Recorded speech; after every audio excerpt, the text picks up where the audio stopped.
no ni eho ashika je wanu aka me ye bi 4 million ko eba omo ayi omo 2 million ko eba omo ayi nanu wole ake honorable Solomon Apia le hu eke ni de 2 million no ni na kan 2 million kashi then in the current 2 million Ghana cedi ni 20 billion eba ne ka 20 billion e abaye ke ashi maybe ni pomba ko e mama papa na ebu amefite na amefite ona ame hani lower yito efite si won pa me fa ne ke shika na ekometo we won buhi akunta wo himba nyi shika na ese no na ameye fine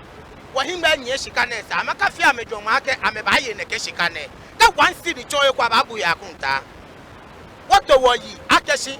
kaje bia ne to the next 14 days eh kaje woni wona shika na he akunta buwe wo ba ya court won waka demonstration ba nya mese traditional council ame ba nga won ha honorable Okosin woni ake wo hale 14 days ne resign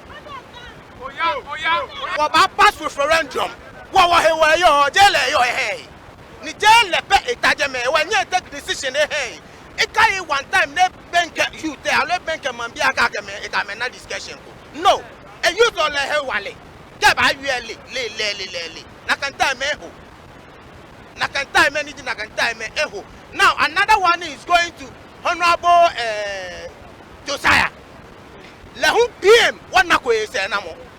aka amobi wana ko ese na mo lehu wo hale within 2 weeks get resign wo collectors baba hand come resign na me to here hwehwe mo kashi office abe ba na here hwehwe mo wo kaji nuba ye mama for 20 years ne municipal executive be ko hedam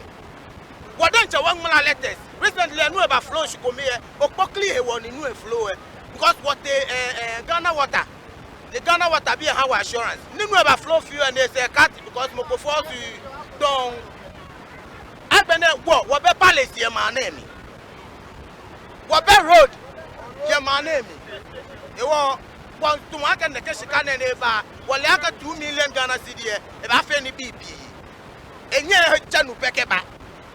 2 million ba fe nu ba nya ha wo palace ba nya ha wo ni bi ni water wo ye irado TDC Kpone over 70 years ne adaka 1952 Kemba ni TDC ni ne wo Kpone no wakaji dromo na ni Kpone Okpokli Youth Association what they ka ba fe dromo ni dromo na ni TDC efoke ha wo ni eba ha wo 2 million ne aya egba ni afio no ko ni mambi fe na no ese ko ni wakashi o titi aka ni TDC gani ni batara wo ni bia no no wo na ne no me mani yo ne se atose ni awosika na kefe no konkro aba fe center konkro na ka me wa ye wo be palace ye manem me wa traditional council ente wonye ko ogbena me wa ye wo benu ni wonu ye ko manem no asika je mo ko be no ni sika ni be ba ha ma te ja ke be mi ni TDC ko wo shifon de ni tetotu ni ji ko manjeli ake data ma fole ile ake me ni trano Okosin Biden 1952 afole we bere kwa mi kroma ko wo ko shifon amele he ko we wan pa fa yake amengma shika na ka sama bo angbo me ma hiyoshi ni ebe palace man fe man ni hiyoshi ni be palace na ka ma bule be mi no ama ni bule be ko no wa 2 million e ama ko na ko ma wo agbeni won to pipe ba ye ko for over 15 years ne ahonu 1 gallon 3 cedi ko oyin bi pie to ba fe te wakunu by mo no by fake asi no ni ya no amesumo no me yatashi afa by force agbela account na amale na kagbela account afia na ekoman no pa me fai won hakpo no by Municipal Assembly agm ka o kan de bluff no no bluff odogba ko the TDC website e ka TDC donated 2 million to Kpone traditional council the Municipal Assembly no yin to fe na me yo ye here me pomode me ni the huro say won ha me 2 weeks ke amenya na me na water works ni nu aba mam amenya na ba machine ke amema palace na gbe na ke wo 2 me na be wo sika won ba he ni nu wo ba ne be ngba ne tu e won ba so ke mano mi ko ake MCE FSU ake ka police wa yu ake they are there to protect